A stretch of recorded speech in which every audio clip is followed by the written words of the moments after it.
시청자 여러분 안녕하십니까. 6일 지방선거가 막을 내렸습니다. 제주도지사 선거에서 더불어민주당 오영훈 후보가 당선됐는데요. 선택 2022 한 표 한 표가 미래다.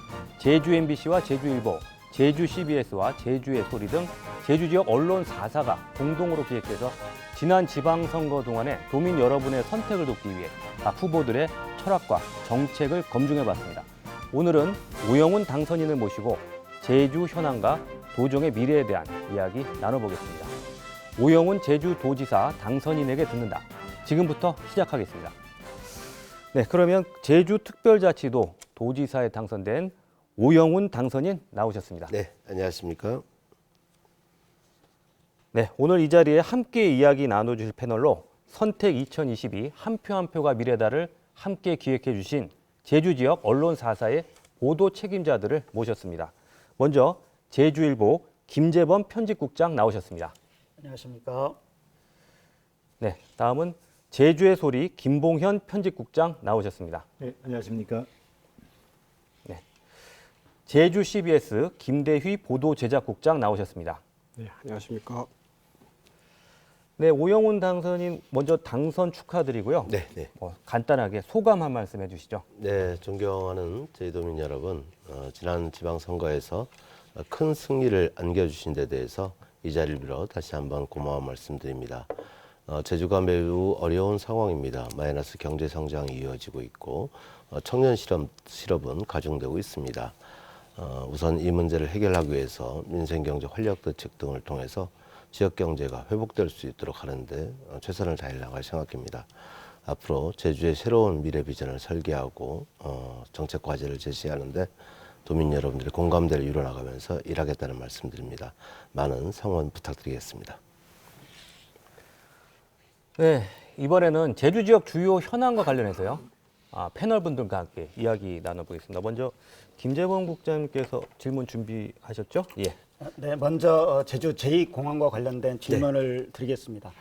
국토교통부가 2015년 11월에 성산업을 예정지로 해서 계획안을 발표한 이후에 지금 7년째 도민사회 갈등이 끊이지 않고 있습니다. 윤석열 새 정부에서는 대선 공약대로 제2공항 조속 추진 의지를 밝히고 있습니다. 네. 당선인께서는 그동안 제2공항과 관련해서는 다소 유보적인 입장을 보여주셨는데요. 네. 이제는 좀 명확한 입장을 내놓을 때가 아닌가 싶습니다. 더불어서 그동안 도민의 결정권을 상당히 강조해 오셨는데 네. 이 문제를 어떻게 풀어가실지 답변을 듣고자 합니다. 유보적 입장이라는데 동의하기는 어렵고요. 현재 국토교통부가 관련 절차를 진행하는 데 있어서 문제가 있기 때문에 그 문제를 보완하기 위한 절차가 진행되는 것이고 그 절차에 따라서 일정한 계기가 형성이 되게 되면 명확한 입장을 가지고 접근할 수 있는 문제라고 생각합니다. 이미 전략환경영향평가 보완 용역이 가능한지 보완 여부에 대한 용역을 진행하고 있는 것이고 7월 중에 마무리되지 않겠습니까?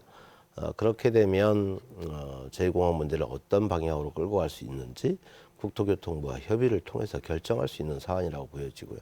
그 결정의 과정에 도민의 자기결정권, 제주도민의 의견이 제대로 전달될 수 있도록 하겠다는 말씀을 드리는 것이고 몇 가지 원칙은 첫 번째는 현재 제주공항 시설은 부족하다는 게 국토교통부의 결론이고 또 제주도민들의 공감대를 이미 이뤘다고 생각합니다. 그러면 공항 시설을 확충해야 된다는 데는 다 공감한다는 얘기고요. 이러한 원칙이 진행이 돼야 되는 것이고 그리고 도민의 자기결정권이 강화되는 방향으로 결정이 돼야 되고 그리고 또 하나는 갈등이 해소되는 방향으로 결정돼야 한다라는 생각을 갖고 있습니다. 이 세 가지 원칙이 견지되는 가운데 조속히 이 문제가 마무리될 수 있도록 최선을 다하겠다는 말씀을 드리고요. 그리고 어쨌든 이 부분은 국토교통부가 어떻게 보면 칼자를 쥐고 있는 거 아닙니까? 그래서 원희룡 국토부 장관의 역할이 매우 중요하다고 생각을 하고 제가 당선 직후에 직접 전화 통화를 통해서 우선 7월 취임 이전에 좀 만나서 이 문제에 관련해서도 협의를 하자라고 얘기를 했습니다. 그래서 국토교통부와 제주도가 얼마만큼 밀접하게 협의 절차를 진행하느냐에 따라서 속도를 낼 수도 있다. 좋은 방향을 모색할 수 있다 이런 생각을 갖습니다. 추가 질문을 좀 네. 드리겠습니까? 제2공항 문제는 난제 중 난제인 것 같습니다. 도민들이 잘못 알고 있는 정보가 있는 것 같아서 저희들이 원했던 도민들의 수건 사업이라고 하는 이 항공인프라 확충이죠. 제2공항이나 신공항의 문제가 아니라 말씀하신 대로 부족한 항공인프라를 어떻게 확충할 것이냐가 이제 도민들의 수건이었던 것 같습니다. 여기서는 두 가지 원칙이 있었던 것 같습니다. 하나는 소음 피해 걱정이 없는 지역이어야 되겠고요. 두 번째는 24시간 이착륙이 가능한 명실상부한 국제공항이어야 한다는 원칙입니다. 근데 이 두 가지 원칙이 입각하자면 지금 성산의 제2공항은 50%의 국내선을 유치하겠다라고 하는 국토부의 입장이 이미 정해져 있습니다. 그리고 인근에 4개 마을, 10개나 9개 마을의 소음 피해 지역이 있어서 이 두 가지 총적에 다 부합하는 곳이어서 이 문제를 어떻게 풀어나가실지 고민입니다. 핵심은 지금 현재 제주공항의 수용 인원이 이제 연간 3천만 명이죠. 국토교통부에서 용역을 해봤더니 4천만 명을 예상을 하고 있습니다. 그러면 1,000만 명 이상의 새로운 수용을 할 수 있는 공항 인프라 확충이 필요하다는 얘기가 되는 것이고요.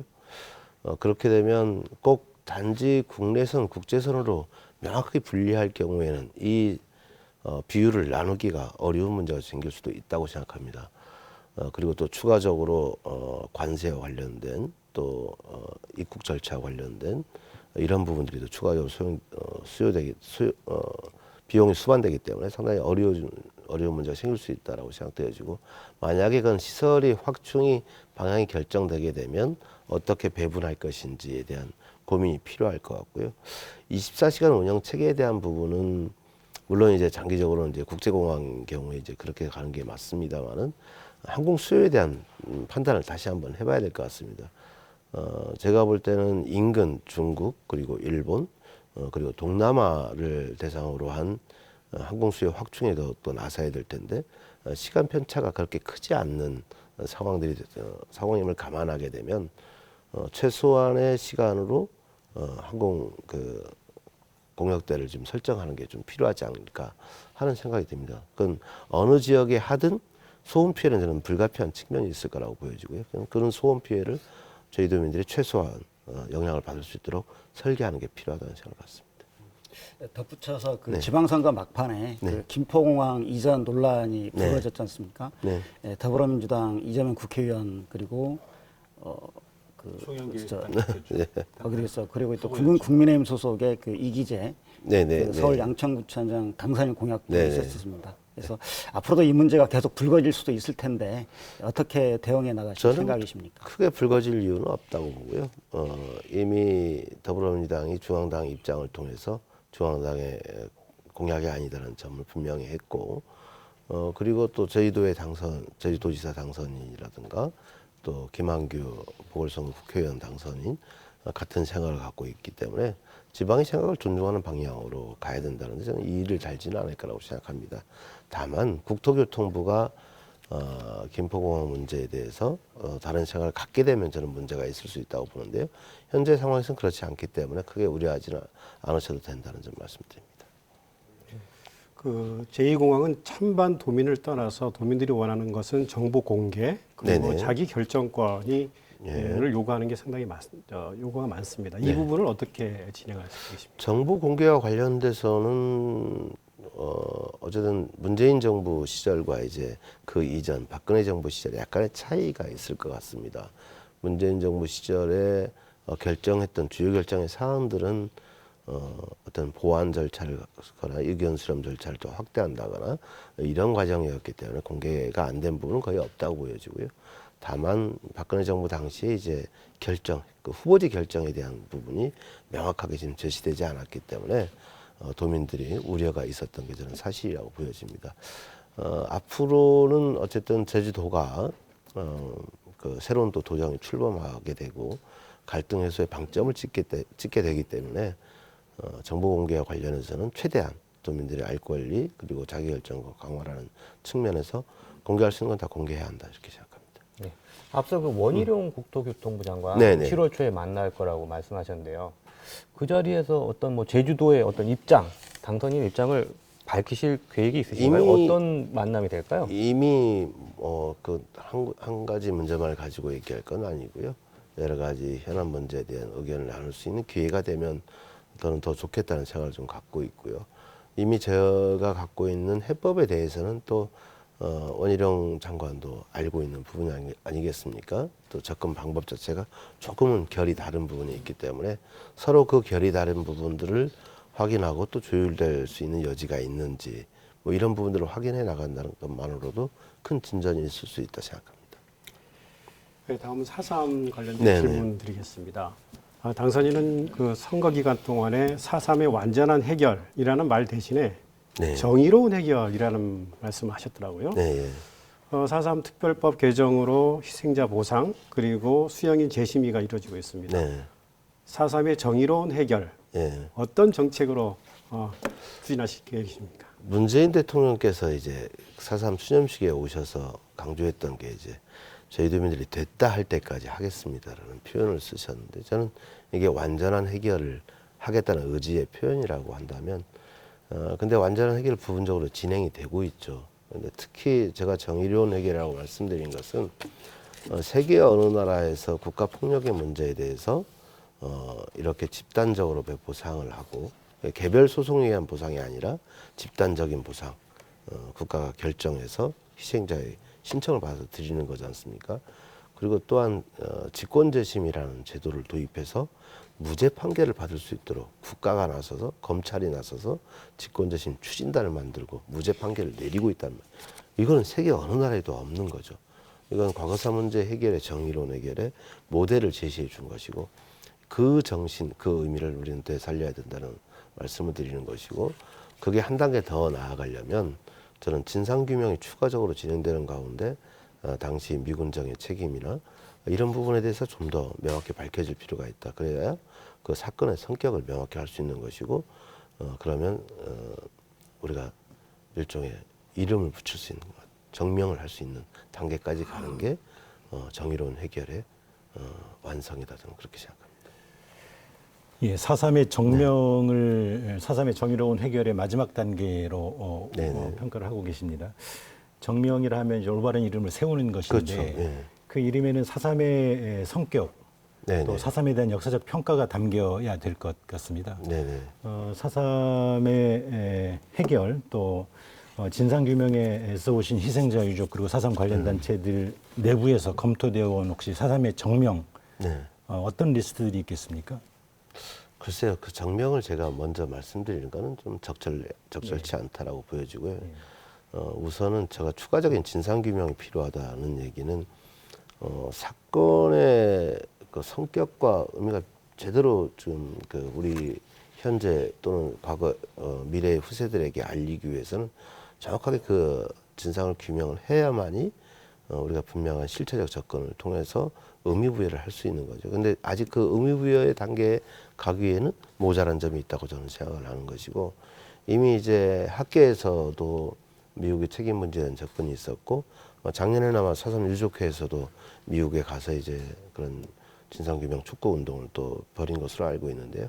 이런 학계와 민간단체의 그런 역할이 좀 더 많이 있었으면 좋겠다. 그리고 평화재단을 비롯한 관련 단체, 전문가 단체에서도 좀 더 적극적인 노력.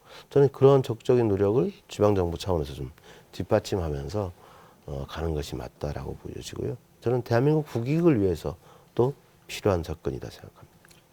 그 선거 기간에 그 상대 후보께서는 네. 그 보상금 상향 조정 네네, 이렇게 네. 지적했을 때 네. 필요성을 얘기했을 때 당선인께서는 불필요한 그러니까 포퓰리즘이다 이렇게 지적했는데 아니 두 가지를 얘기했죠. 네. 그 당시 여당 후보의 접근은 포퓰리즘 성격이 있다라고 제가 지적을 한 것이고 그리고 근데 여당에서 그렇게 움직여준다면 저는 동의하겠다. 저는 환영한다는 입장을 말씀을 드렸고요.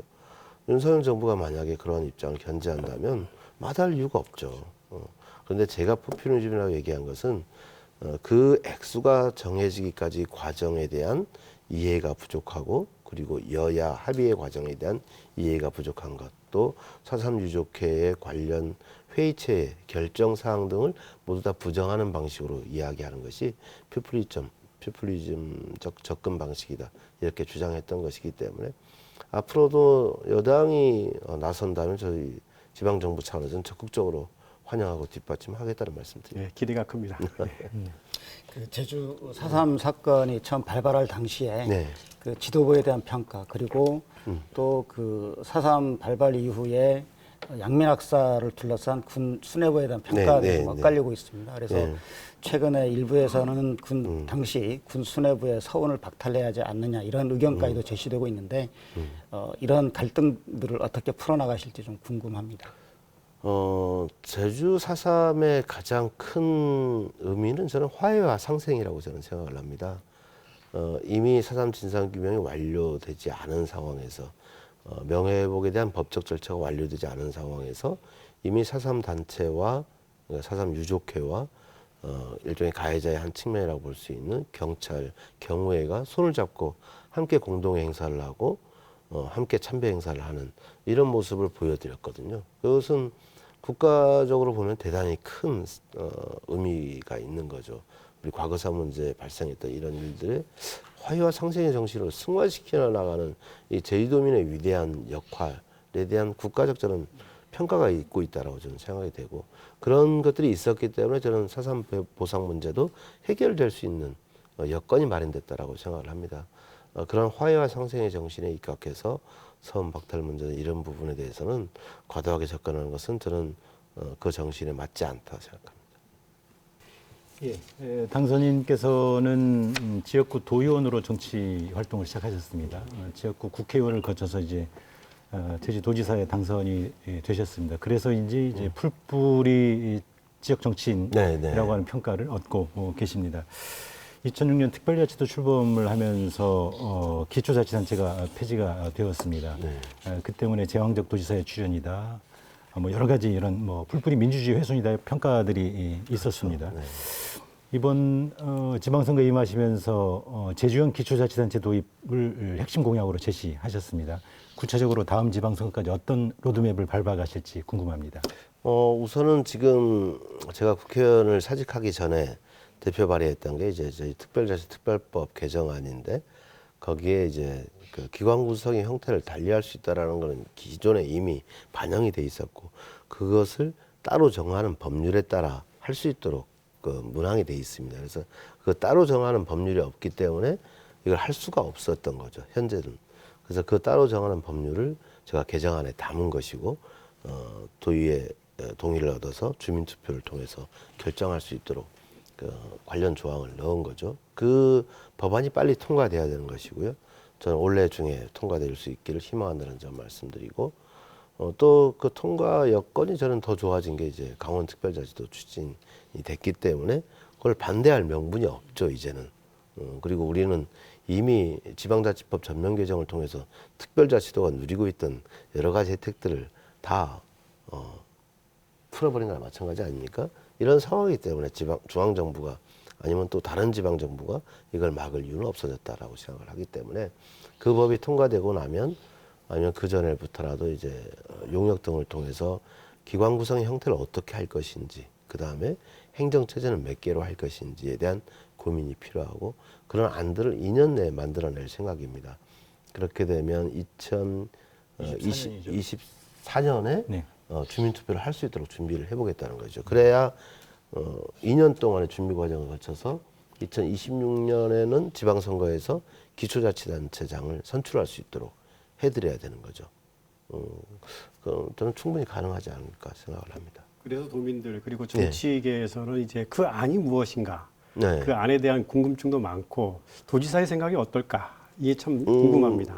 그러니까 아까 제가 말씀드린 게 이제 기관 구성의 형태를 달리할 수 있다라고 이제 지방자치법에도 나와 있고 우리 특별자치도법에도 나와 있는데 기관 구성의 형태라는 것은 크게 두 가지죠. 이제 우리가 알고 있는 것은 기관 대립형 현재 의회와 집행부가 구성되는 기관 대립형이 있는 거고 또 뭐 의원내각제처럼 기관 통합형이 운영될 수도 있는 거고 또 다른 유럽 같은 경우는 위원회형으로 만든 경우도 있는데 아마 도민들이 선택하시기에는 기관 통합형이나 대립형 둘 중에 하나를 선택하지 않으실까 하는 생각을 좀 해보고 있고요. 그런데 도민의 생각을 좀 여쭤보는 게 저는 맞다고 보여지고 그 다음에 4개씩으로 돌아가서는 저는 안 된다고 봅니다. 이미 55만 인구에서 이미 70만이 넘는 인구로 이제 가고 있기 때문에 그리고 생활 권역도 많이 달라지고 있습니다. 그럼 이런 달라진 인구와 그리고 생활 권역에 대한 감안이 있고 그러면 이제 행정 체제 몇 개의 지방자치단체를 구성할 것인지 저는 5개에서 6개 정도는 충분하지 않을까, 충분히 가능하다라고 생각이 됩니다. 그래야 이 기초자치단체 간 공무원들 간 경쟁을 저는 유발시킬 수 있다고 보고요. 이 경쟁이 사라진 사회에서 저는 어떤 사회 발전의 동력을 얻어 나가는 것은 저는 불가능하다고 봅니다. 가장 제가 중시하는 것이 그 동력, 발전의 동력을 경쟁을 통해서 만들고 싶다는 의지가 있습니다. 그 제주특별자치도 출범과 관련해서 네. 아까 이제 그 강원특별자치도도 언급을 하셨습니다만 네. 네, 그동안 무늬만 특별자치라는 얘기가 많았지 않습니까? 네, 네. 그래서 실제 고도의 분권 모델 완성을 그동안 역대 정부에서 계속 강조를 해왔지만 네, 네. 현실적으로 핵심 과제들이 빠져서 쉽지 않습니다. 그러니까 제주도에서는 8단계 제도 개선도 이제 네, 추진을 네. 할 계획인데 제주만의 특별함을 제도화시킬 수 있는 그런 방안들을 어떻게 갖고 계신지 좀 말씀을 좀 해주세요. 저는 제도 개선의 방향에 대해서 좀 점검해 볼 필요가 있다 생각합니다. 우리가 지금 7단계까지 이제 오는 과정을 살펴보면 이건 지방정부가 해야 될 일인가? 라는 생각을 좀 합니다. 우리 공무원들이 모든 역량을 투여해서 제도 개선을 이뤘는데 다른 지방정부, 다른 지방자치단체는 가만히 앉아서 다 가져가는 형국이 되고 있습니다. 그럼 우리가 모든 에너지와 자원을, 재원을 쏟아부었는데 이 혜택은 모든 국민이 누리고 있는 거죠. 즉 중앙정부가 해야 될 역할을 우리 지방정부가 떠맡아서 하고 왔다. 저는 그렇게 생각합니다. 그런 관점의 변화가 좀 필요하다고 생각되어지고요. 그래서 지금까지 추진했던 단계별 제도 개선의 방법에 대해서는 저는 오히려 맞지 않을 수 있다 생각하고요. 우리가 잘할 수 있는 게 뭘까를 좀 잘 찾아서 그 부분에 대한 핀셋 제도 개선이 필요하다면 핀셋 제도 개선을 해야 된다고 저는 생각합니다.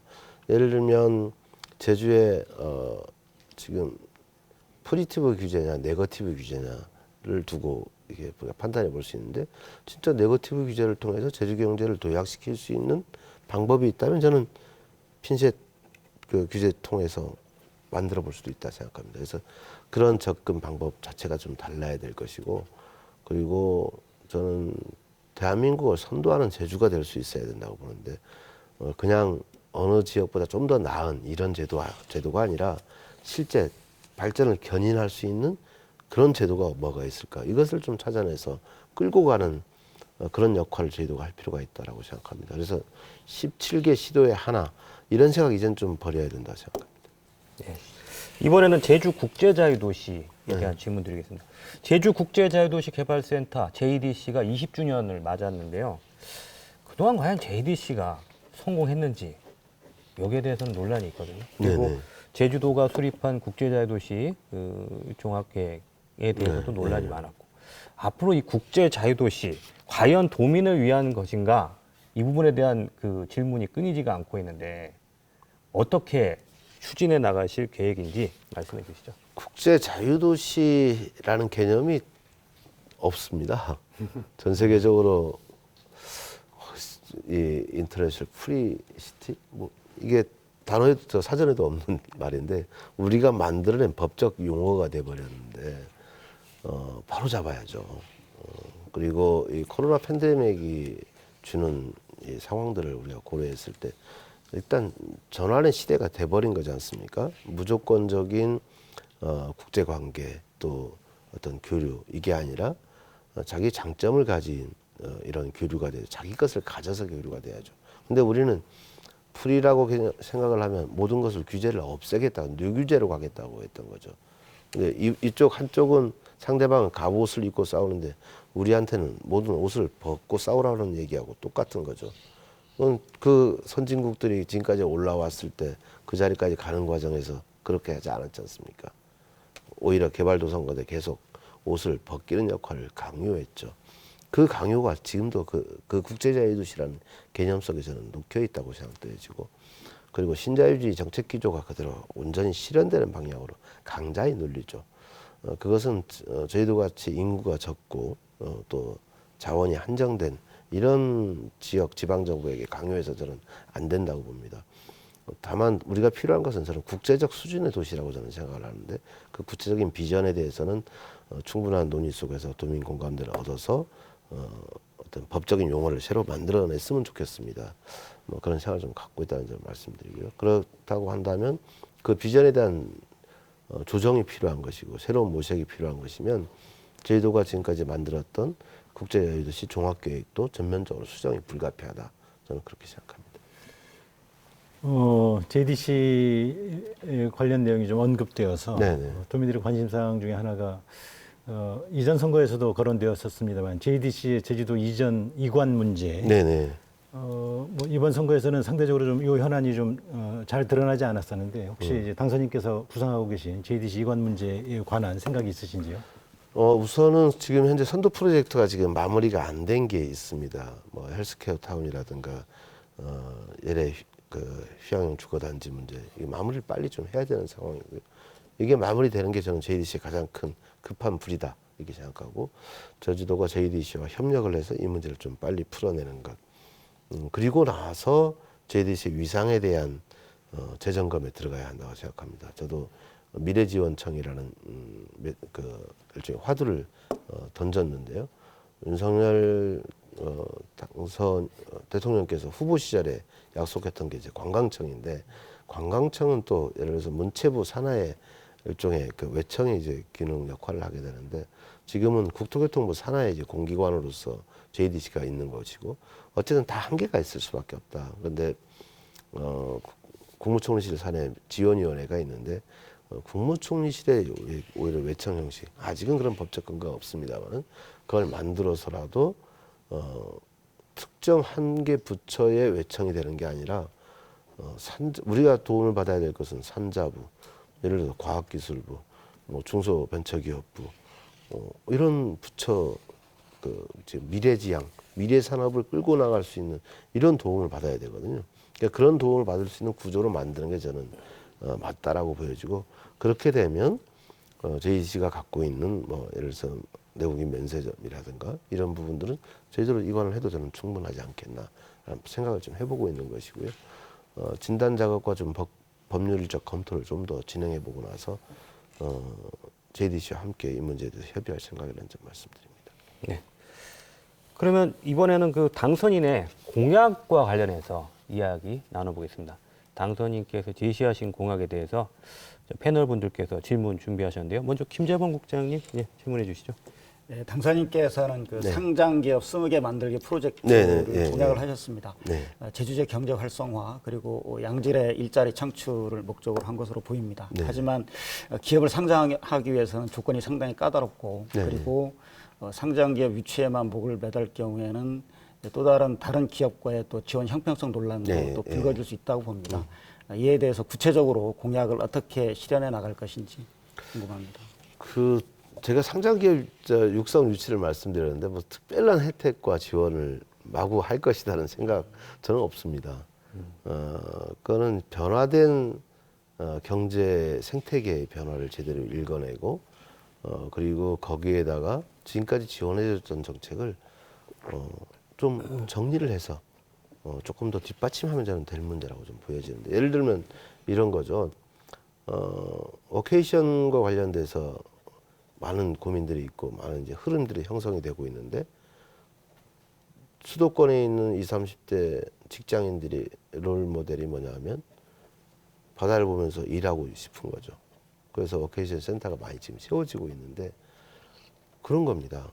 우리가 갖고 있는 자원이나 우리가 갖고 있는 제주의 역사 문화 이 독특한 자원이 워낙에 좋기 때문에 그러면 주거의 스타일을 어떻게 바꿔줄 것인가 또 그리고 오피스의 개념을 어떻게 바꿔줄 것인가 이런 차원의 저는 접근이 이루어지는 게 맞다라고 보여지고요. 그리고 이미 제주도에서는 상장을 준비하고 있는 회사들이 있습니다.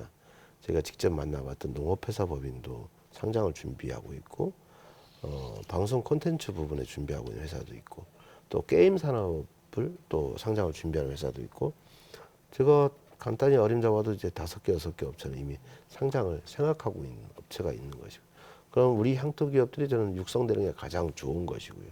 그 다음에 또 더 좋은 경쟁력을 갖고 있는 기업들이 올 수 있으면 더 좋은 거죠. 근데 어떤 기업들이 오게 하느냐의 문제죠.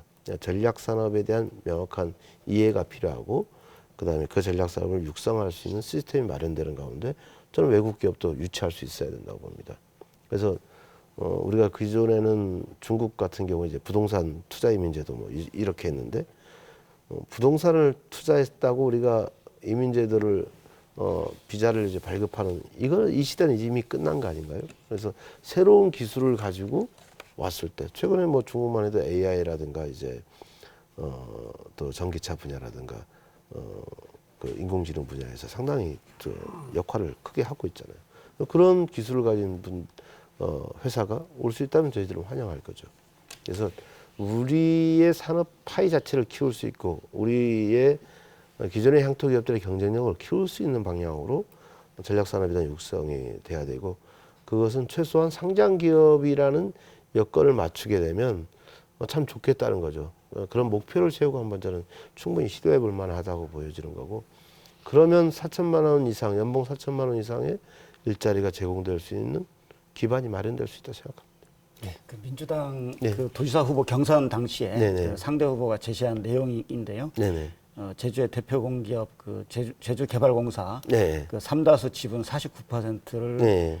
도민 공모 방식으로 좀 상장하다 이런 네네. 의견도 제시된 바가 있었는데 네. 그러니까 이에 대한 입장은 어떠신지요? 그 부분은 저는 뭐 반대한다는 입장을 말씀을 드렸고요. 이미 그거는 우리가 갖고 있는 자산이고 우리가 충분히 수익을 더 낼 수 있는 구조이기 때문에 굳이 투자를 더 받지 않더라도 가능한 거죠. 이미 저는 더 규모를 키울 수 있다고. 투자가 안 되고 있는데 가능성은 있는데 투자가 안 되고 있다. 그러면 투자를 더 끌어들일 수 있도록 여건을 마련해 주는 게 저는 중요하다고 보기 때문에 저는 개발공사하고 삼다수 문제는 좀 분리해서 볼 생각이고요. 개발공사의 역할을 어떻게 더 키울 것인지, 즉 지금 주거복지 문제에 대해서 개발공사가 역할을 많이 못했고 또 기반 시설 부분에 있어서 많이 역할을 못했는데 앞으로 그 역할을 제대로 할 수 있도록 더 위상을 확고하게 가져가도록 지원해 주는 게 필요하고 삼다수는 삼다수 자체의 브랜드 가치 제고를 위한 새로운 접근이 필요하다 저는 그렇게 생각합니다. 네, 다음 김대희 국장님 질문. 예, 그 공약 가운데 도민 실생활과 관련된 네. 재미있는 공약이 하나 있더라고요. 네. 이렇게 집을 중심으로 걸어서 15분 네, 거리에 예. 다양한 생활 서비스를 받을 수 있도록 예, 하는 예. 이제 근거리 생활권 조성하겠다. 네, 네. 뭐 스마트 그린 15분 제주 그렇죠. 예, 예. 공약이 상당히 재미있고 관심이 가는데 구체적으로 어떤 공약입니까? 이게 프랑스 파리에 있는 그 파리 대학에서 한 교수님이 이제 처음 얘기를 한 건데 N분 도시라고 이제 표현을 했고요. N분 도시가 각 도시마다 이제 특성에 따라서 그걸 15분이라고 할 수도 있고 아니면 뭐 21분이라고 할 수도 있고 뭐 30분이라고 할 수도 있는 건데 어쨌든 인간이 인간으로서 살아가는데 존엄과 가치를 가질 수 있도록 행복을 느낄 수 있도록 이렇게 생활해야 한다라는 거죠. 출근하는 시간에 1시간이 걸리고 퇴근하는 시간에 1시간이 걸리고 이런 게 과연 인간이 행복을 보장해 줄 수 있지 않다라고 보는 것이고요. 그리고 이동이 제한되고 근거리가 되어야 비용이 줄어들죠. 사회적 비용 자체가. 이것을 고려한 좀 철학적 기반이라고 저는 보여지고요. 그래서 제주도는 저는 이제 그 개념을 작년 박영선 전 장관이 이제 서울시장 후보 나왔을 때 그 브리핑하는 내용을 제가 직접 들었었는데 이게 제주도에 꼭 맞는 거다. 그런 생각이 들었어요. 왜냐하면 오히려 수도권보다 이 도시와 읍면이 이제 적절하게 지금 조화가 되어 있는 곳이잖아요. 그래서 15분 도시 오히려 더 제주에 더 맞겠다. 저는 그렇게 생각을 했던 거고 그걸 공약화 해내는 건데 모자란 것을 채워내 주면 될 것 같아요. 국가가 시행하고 있는 다양한 정책들이 있지 않습니까? 뭐 생활 밀착형 SOC 사업이라든가 뭐 도시재생 사업이라든가 뭐 여러 가지 사업들이 있는데 이런 사업들을 15분 도시의 개념에 넣어서 생각을 해보자는 거죠. 그러면 만약에 환경면에 거주하실 텐데 환경면에 거주하고 있는데 환경면에 수영장이 없어요. 환경면에 수영장을 넣으면 안 될까? 이렇게 생각하는 거죠.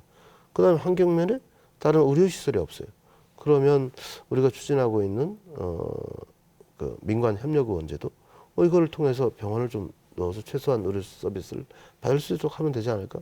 이 두 가지만 먼저 해도 그래도 상당한 수준의 생활 서비스를 받을 수 있는 거죠.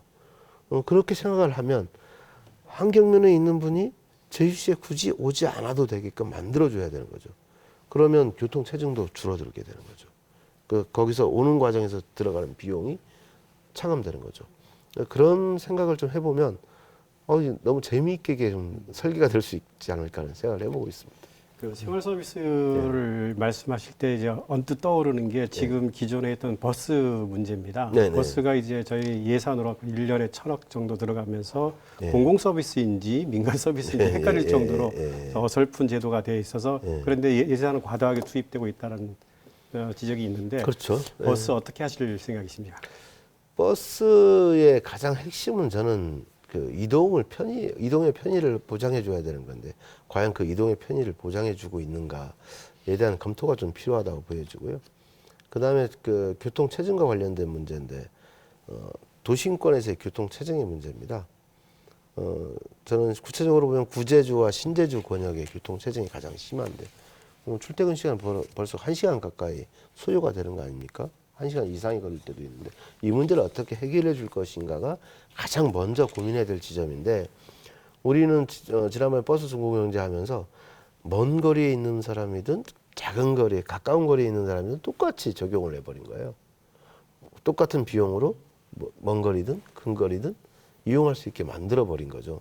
그러니까 이게 15분 도시라는 개념이 있었으면 그 철학이 있었으면 그렇게 할 수가 없는 거죠. 그래서 먼 거리까지 이동을 안 해도 되게끔 만들어줘야 되는 건데 먼 거리까지 이동하는 것을 오히려 장려하는 시스템이 돼버렸죠. 이 부분에 대한 고민이 필요한 것이고요. 그래서 도심 내 교통 체증을 어떻게 해결할 것인가 그리고 이동 수단을 어떻게 새롭게 도입할 것인가에 대한 고민이 먼저 있고 그 다음에 지선과 간선에 대한 버스 노선의 개편이 있어야 됩니다. 그래서 지선과 간선이라는 의미는 생활 권역에서 자유롭게 이동할 수 있도록 해주는 게 더 중요하다는 거죠. 먼 곳에 오는 것을 중심으로 지금 하다 보니까 오히려 더 사회적 비용이 더 높아지고 있다 그렇게 생각합니다. 예, 이번엔 코로나19 관련 추경 예산 마련하시겠다는 공약을 말씀하셔서 그 관련 질문 좀 드리겠습니다. 길고 길었던 이 코로나 터널을 지금 빠져나가고 있는 중인데요. 이 민생 경제 회복에 목말라 있는 소상공인들이 가장 관심 있게 지켜보고 있는 우리 오 당선인의 공약 중에 하나가 이 7천억 추경 예산안 마련입니다. 7천억 이상. 이상입니까? 네, 7천억 이상이죠. 그래서 이런 기대가 있는 것이 사실이고요. 또 한쪽에서는 이 7천억 이상이라고 하는 막대한 재원 마련이 과연 현실적이냐 이런 우려의 시각도 있는 것이 사실입니다. 기대와 우려가 교차하고 있는 시절인데 어떤 계획을 가지고 계십니까? 어쨌든 재원에 대한 걱정이 있을 수가 있는데요. 재원이 뭐 있다면 충분히 가능한 거 아니겠습니까? 이번에 국가가 추경을 했습니다. 추경을 통해서 이제 제주도에 오는 부분이 있습니다. 예를 들어서 추가 국세에 대한 지방교부세 산정분이 제주도로 와야 됩니다. 그게 대략 한 3천억 원 이상이 좀 될 것 같습니다. 그 다음에 제주도에서도 지방세 수입이 있는데 추가 세입이 예상되는 부분이 있습니다. 그래서 작년에 생각했던 세입 부분보다 추가 세입이 좀 더 들어오고 있다는 거죠. 그러면 이 부분에 있어서도 상당한 규모의 추가 세입이 있을 것 같습니다.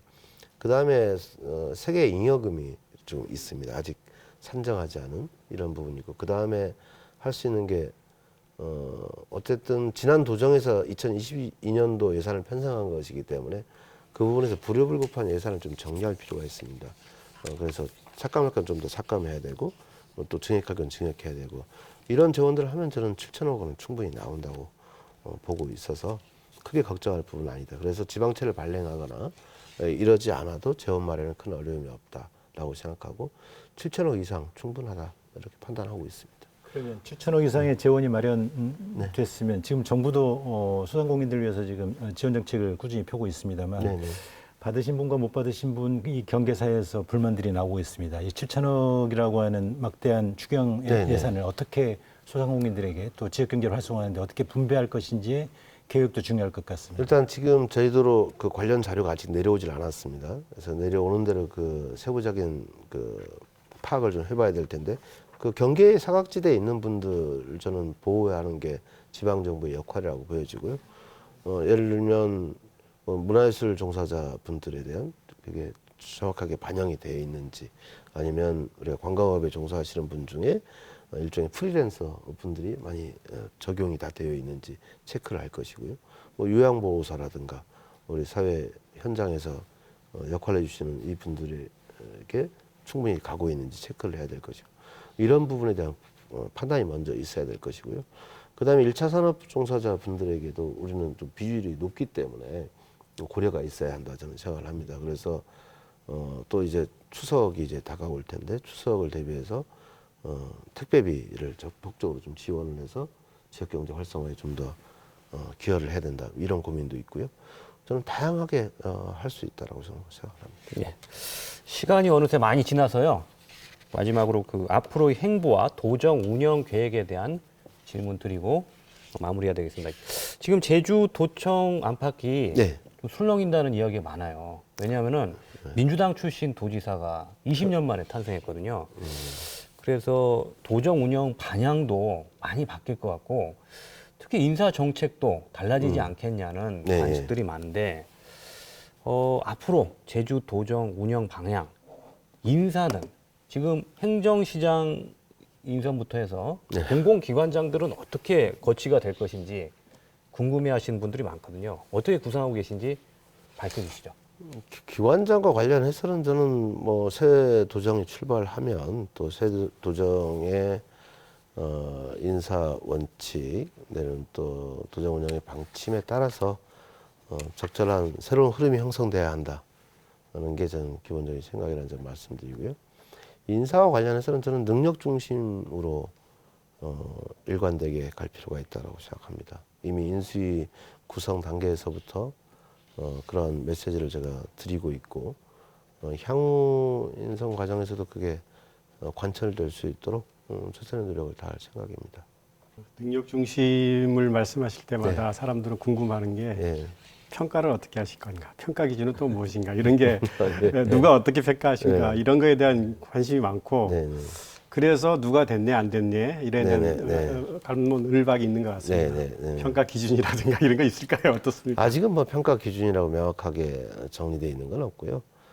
다만 이제 선거 과정에서 이제 농공 행상이 또 지나치게 이루어지게 된다면 도민들은 또 부정적인 평가를 할 수밖에 없을 거고요.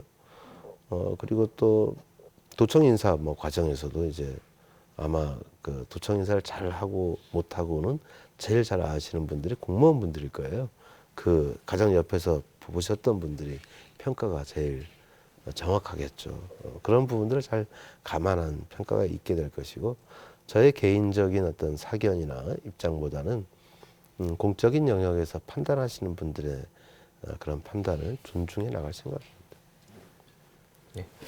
그럼 이번에는 그 지방선거에서 물론 제주에서는 네. 오영훈 당선인이 당선됐지만 이번 선거에서 민주당이 네네. 낙선한 분들이 많잖아요. 그렇죠. 예. 그래서 윤석열 정부와의 관계, 그럼 민주당 출신 제주도지사로서 네. 국민의힘 정부와의 관계가 어떻게 될 것인지 이 부분도 풀어야 될 과제지 않습니까? 저는 뭐 어떻게 보십니까? 지금은 이제 제가 제주도정의 이제 도백으로서 역할을 해야 되는 것이기 때문에 윤석열 정부의 성공을 저는 바라야 된다고 생각을 합니다. 윤석열 정부가 성공할 수 있도록 제주도가 역할을 할 수 있는 부분이 있으면 역할을 해야 된다. 즉 그게 제주도민에게 이익이 된다면이라는 전제하에 말씀을 드리는 것이고요. 그래서 협조할 부분은 저는 적극적으로 협조할 것이고, 또한 다만 제주도민에게 이익이 되지 않는다고 한다면 아니라고 명확히 얘기할 수 있어야 되겠죠. 또 그 목소리를 당당하게 낼 수 있어야 한다 저는 생각합니다. 판단의 기준은 도민에게 이익이 되느냐 안 되느냐에 따라서 협조할 것은 협조하고 또 비판할 건 비판도 할 수 있고, 그런 게 제가 가야 될 길이라고 생각되어지고요. 민주당도 드릴 말씀이 많습니다만은 또 제가 위치가 또 민주당의 어떤 그 공식적인 직함을 갖거나 이런 게 아니기 때문에 말을 좀 아낄 필요가 있다고 생각되어지고요. 국민들이 기대에 부응하기 위한 노력 더 해야 된다. 더 혁신하고 더 낮은 자세로 민생의 문제에 좀 더 집중할 필요 있다. 이런 말씀 드리고 싶습니다. 마지막으로 추가 예, 질문. 예, 의회와의 관계를 좀 짤막하게 여쭤보도록 하겠습니다. 전임 도정이죠. 원희룡 도정에서는 다수석을 민주당이 차지하고 있었기 때문에 네, 네, 예, 원도정과 이렇게 매번 좀 충돌하는 지점들이 많았어요. 네, 네, 네. 이번 지방선거에서 제주도 선거에서는 도의회 선거에서는 역시 또 민주당이 다수석을 차지했습니다. 네, 네, 네.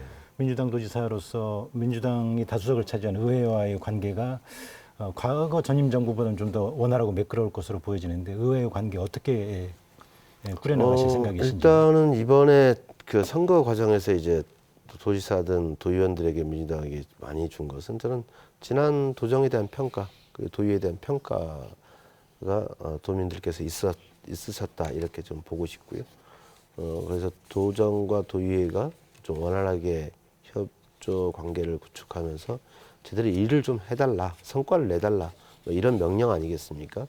그런 점을 저는 잘 감안할 필요가 있다고 생각되어지고, 그리고 저도 이제 도의원 출신이기 때문에 도의원 2번 재선의 경험을 가지고 있어서 그 당시 제가 잘 했던 일 중에 하나가 도와 도의회의 정책협의회를 잘 구성해서 운영했던 또 당사자이기도 하기 때문에 정책협의회 운영에 좀 더 우리가 방점을 두면서 도민의 목소리를 제대로 반영할 수 있는 구조를 좀 만들어가는 게 필요하다 생각하고요.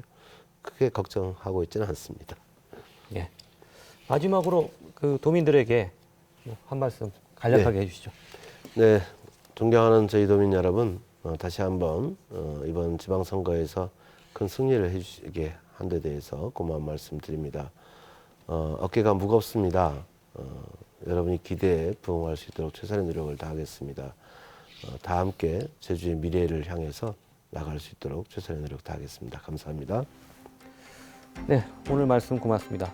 그리고 오늘 함께해 주신 제주 지역 언론 4사 모두 편집국장님들께도 감사드립니다. 이번 선거에서 제주 도민들의 선택은 오영훈 당선인이었습니다. 여러 현안들을 둘러싸고 도민 갈등이 이어지고 있는 가운데 앞으로 현안에 현명하게 대처할 새 도지사의 역할이 요구되고 있습니다. 제주와 도민의 미래를 위한 대통합의 길을 걸어가겠다는 오영훈 당선인의 약속이 꼭 지켜지길 바라겠습니다. 다시 한번 당선 축하드리고요. 함께해 주신 시청자 여러분 고맙습니다.